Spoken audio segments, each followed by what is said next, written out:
इस अल्पसंख्यक प्रकोष्ठ की प्रेस वार्ता में मीडिया के सभी भाइयों का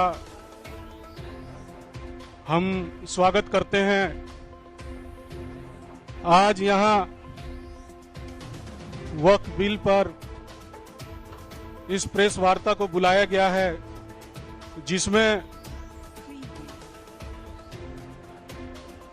पार्टी के राष्ट्रीय महासचिव और माननीय विधान पार्षद जनाब आफाक अहमद खान साहब हैं, माननीय विधान पार्षद श्री गुलाम गौस साहब हैं, माननीय विधान पार्षद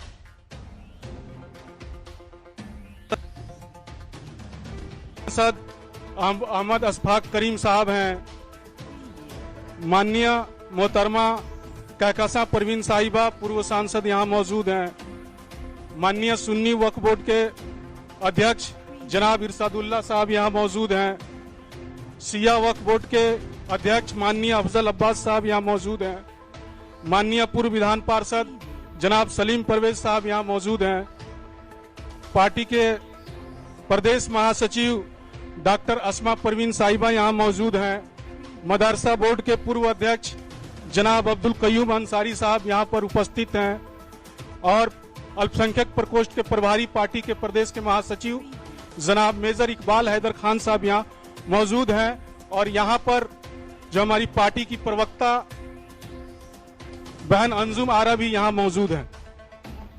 ये प्रेस वार्ता बुलाई गई है।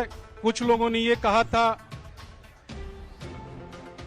कि अल्पसंख्यक प्रकोष्ठ का प्रदेश अध्यक्ष ने इस्तीफा दे दिया है। कई पत्रकार साथियों ने हमको फोन करके कहा था। मैंने कल भी यहाँ यस न्यूज पर एक अपने सिवान में मैंने बाइट दिया है और माननीय मुख्यमंत्री श्री नीतीश कुमार जी ने जो बिहार को अल्पसंख्यक समाज के लिए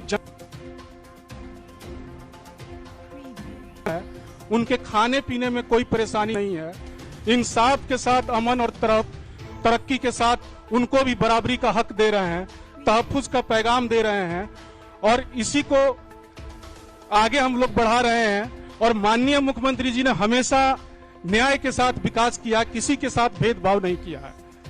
और जो हमारे विरोधी दल हैं, कुछ छोटे लेवल के जो पहले कुछ हमारे कार्यकर्ता रहे होंगे, अभी कोई भी ऐसा हमारी स्टेट बॉडी 52 सांगठनिक जिला है और तकरीबन 225 के आसपास हमारे प्रदेश उपाध्यक्ष, प्रदेश महासचिव और प्रदेश सचिव और विशेष आमंत्रित हमारे सदस्य हैं, कार्यकारिणी के सदस्य हैं, किसी ने भी कोई इस्तीफा नहीं दिया।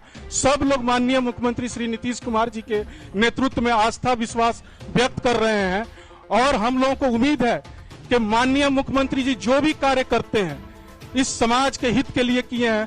का जिस प्रांत का, जिस बिहार के माननीय मुख्यमंत्री श्री नीतीश कुमार जी मुख्यमंत्री हैं, वहां पर जमीन को लेकर के जिस तरह से बातें उड़ाई जा रही है, कही जा रही है, भ्रम पैदा किया जा रहा है, कहीं कोई इस तरह की बातें हो सकती है क्या? माननीय मुख्यमंत्री नीतीश कुमार जी के रहते हुए अल्पसंख्यक, वंचित, शोषित ये तमाम तबकों के हितों की रक्षा पे कोई उंगली भी रख सकता है क्या? जिसका निगाहबान, जिसकी रक्षा सुरक्षा माननीय मुख्यमंत्री नीतीश कुमार जी स्वयं कर रहे हैं। दूसरा हमारा सजेशन था कि यह कानून पूर्व प्रभावी नहीं हो, यानी कि रेट्रोस्पेक्टिव वे में ना होकर के प्रोस्पेक्टिव वे में ये प्रभावी होगा, यानी कि जो चीजें जैसी हैं वहां से नहीं, बल्कि जब ये बिल एनेक्टेड हो जाएगा महामहिम के हस्ताक्षर के बाद, उसके बाद से इस बिल के प्रावधान प्रभावी होंगे। तीसरा सुझाव हमारा जो था सजेशन, वह कि अगर वक्फ की कोई संपत्ति रजिस्टर अगर नहीं है, लेकिन उस पर अगर कोई धार्मिक भवन जैसे कि मस्जिद हो गया, दरगाह हो गया, ईदगाह है, कब्रिस्तान है, जिसे आप लोग सुनते होंगे कि लोग जो चिंताएं व्यक्त कर रहे हैं, भ्रम फैला रहे हैं कि सब जो है वो बर्बाद कर ली जाएगी, हमारा सब खत्म हो जाएगा। लेकिन इस बिल के माध्यम से जो हमने सुझाव दिया है, इनकॉर्पोरेट हुआ है, ये माननीय मुख्यमंत्री नीतीश कुमार जी की गारंटी के समाज को ये मिला है कि उनके ये भवन जो है कहीं से भी इनके साथ छेड़छाड़ या किसी भी तरह का उसके साथ नहीं किया जाएगा।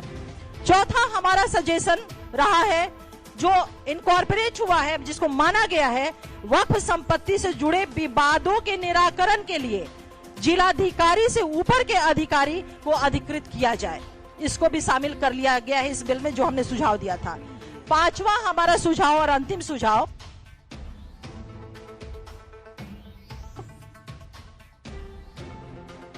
कह रहे कि पोर्टल पे रजिस्ट्रेशन की हम बात कर रहे हैं, तो उसके लिए 6 महीने का जो समय बिल में था, हम लोगों ने इस चीज को सुझाव दिया था कि इस समय सीमा को बढ़ाई जाए और हमारे इस सुझाव को मान लिया गया। ये हमारे 5 महत्वपूर्ण सुझाव थे जिसकी मैंने आपके समक्ष चर्चा की है। इनको जब बिल में इंट्रोड्यूस कर लिया गया, इनको बिल में इनकॉर्पोरेट किया गया, तब जाकर के हमारी पार्टी जनता दल यूनाइटेड ने बिल का समर्थन किया है। दूसरी बात मैं कहना चाहती हूं आप लोगों से कि हैरानी होती है विपक्ष की बातों को सुन करके, हैरानी होती है कि इस विषय पे विपक्ष जिस तरह से बातों को कह रहा है। यह राष्ट्रीय जनता दल कह रहे हैं कि हम सुप्रीम कोर्ट माननीय सर्वोच्च न्यायालय जाएंगे। अरे भाई, आप लोगों को मैं बता दूं कि यह राष्ट्रीय जनता दल जो कहीं ना कहीं पुनः जो इनका कैरेक्टर रहा है तुष्टीकरण की, वो पुनः चाहते हैं इस चीज को, क्योंकि राष्ट्रीय जनता दल ने जेपीसी के समक्ष अपने किसी तरह का सुझाव दिया ही नहीं बिल के मद्देनजर। ये सबसे बड़ी बात है। वक्फ संशोधन बिल आने के बहुत पहले माननीय मुख्यमंत्री श्री नीतीश कुमार जी ने वक्फ की चिंता की और बिहार में वक्फ विकास बोर्ड की स्थापना की। इसके तहत 110 करोड़ का वित्तीय आवंटन किया गया, जिससे अल्पसंख्यक छात्रावास, विवाह, मल्टीपर्पज बिल्डिंग आदि का निर्माण संभव हो पाया है। तो आप समझ सकते हैं कि माननीय मुख्यमंत्री नीतीश कुमार जी ने अल्पसंख्यकों के हितों की रक्षा, उनके अधिकारों की रक्षा, इन तमाम चीजों को बहुत ही, ये उनका ट्रैक रिकॉर्ड भी रहा है। तो मैं आप लोगों के माध्यम से अपने आवाम की लोगों को यह बिल्कुल मजबूती के साथ और पूरे में जवाबदेही के साथ यह विश्वास दिलाती हूं कि माननीय मुख्यमंत्री नीतीश कुमार जी के रहते हुए अक़लियत के हितों से, उनकी रक्षा, उनकी सुरक्षा, उनके अधिकारों के साथ कोई भी छेड़छाड़ नहीं कर सकता है। अगर कोई ऐसा दुस्साहस भी करने की कोशिश करेगा तो जनता दल यूनाइटेड उनके उस दुस्साहस में कील ठोक देगा। मैं अब आगे इन बातों को रखने के लिए जनाब अशरफ अंसारी साहब से गुजारिश करूंगी कि वो अपनी बातों को रखें।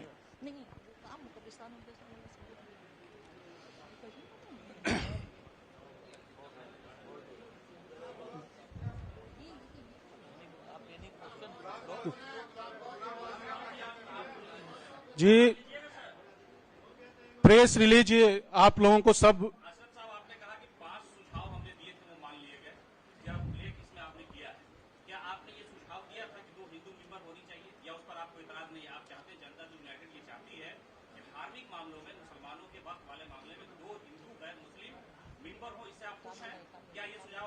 माननीय मुख्यमंत्री श्री नीतीश कुमार जी अल्पसंख्यक समाज के हितों की रक्षा करते रहे हैं और आगे भी करते रहेंगे। कोई बात हो जाएगी इधर उधर की, उससे कोई फर्क नहीं पड़ता है। नीतीश जी ने तो मैं आपसे पलट करके पूछना चाहता हूं कि यूपीए की सरकार 10 साल तक रही थी, क्या जकिया जाफरी को इंसाफ दिला सके? आप देखिए भागलपुर दंगे को क्या इंसाफ दिला सके? अरे आप, माननीय मुख्यमंत्री श्री नीतीश कुमार जी ने हुनर योजना चलाई, उन्होंने सारा बीपीएससी के माध्यम से आपको डीएसपी बना रहे हैं, आप सारा कुछ बना रहे हैं, सब अल्पसंख्यकों को सारा कल्याण का काम कर रहे हैं। बस धन्यवाद, थैंक यू।